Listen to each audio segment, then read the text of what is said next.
Kwentuhan muna tayo guys habang susundo ako. Alam nyo guys, maraming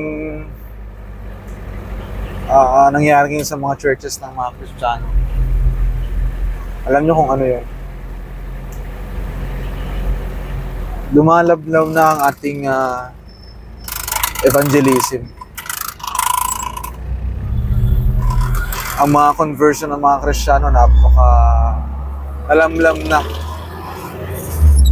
Papeke na ng papeke ang mga Kristiyano ngayon.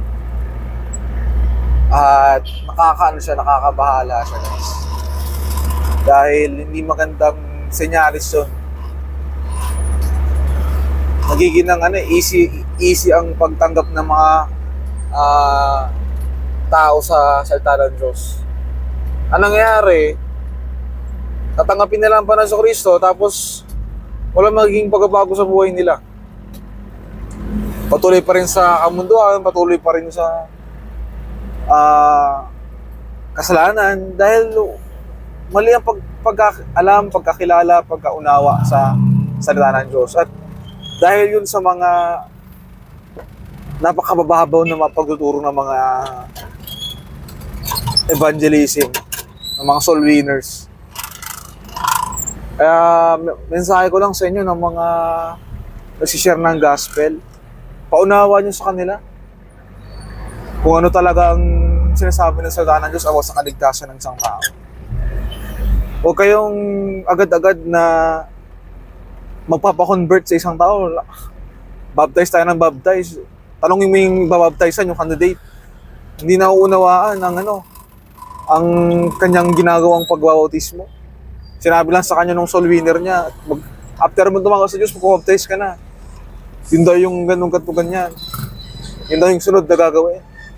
Hindi po ganun yun guys. Kailangan maunawaan at ready. Kasi guys, desisyon yan eh.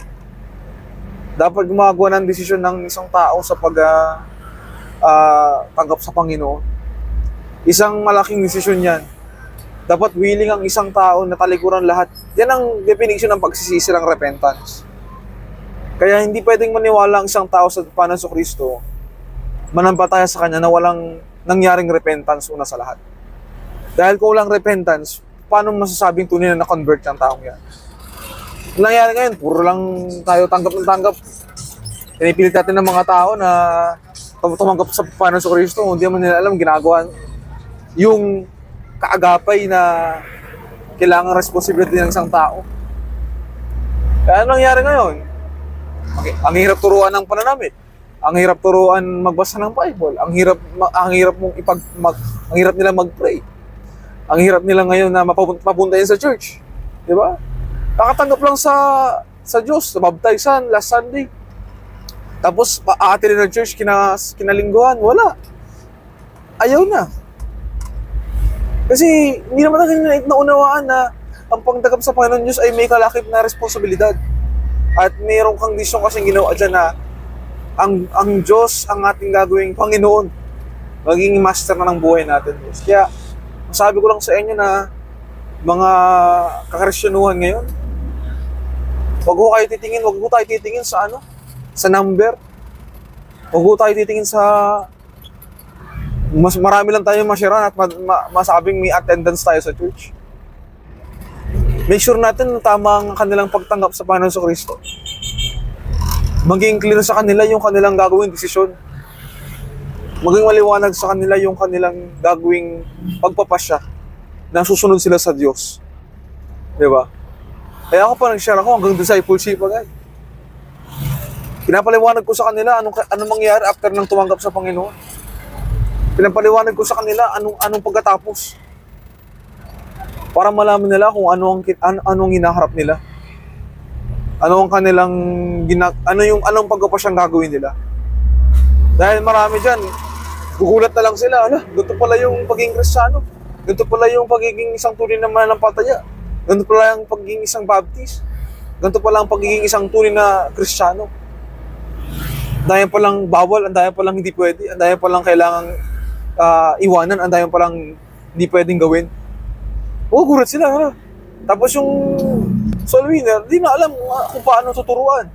Bakit? Kasi hindi nila man nila yung pinagpasyahan eh. Ang nais nila, ang pinagpasyahan lang nila, langit lang. Gusto ko lang pumunta sa langit. Gusto ko lang makaiwas sa impyerno. Kaya, ang hirap ng ganun, guys.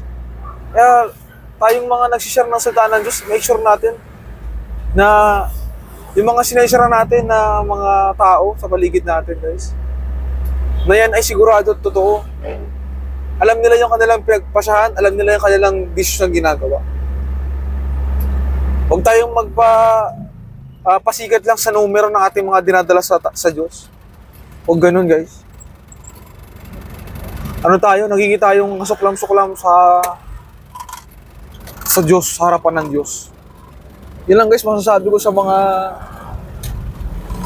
kasama natin nagsishare ng gospel. Baka ikaw rin yun, guys. Kaya isang isang friendly advice and warning lang naman sa inyo. Kung titik nyo to, okay lang. Kung hindi nyo to, i-istambi nyo to, sige. Pero yan, sinari ko sa inyo ang isang katotohanan. Yan ang nangyari ngayon sa mga kakristyanuhan ngayon. Kaya mapansin nyo, ang dami ng police conversion dahil sa mga ganyan. Kaya magpakaiso tayo sa Diyos. At huwag tayong matakot sa mga tao na baka ayawan tayo. Natural. Natural na ayaw ng tao sa Diyos.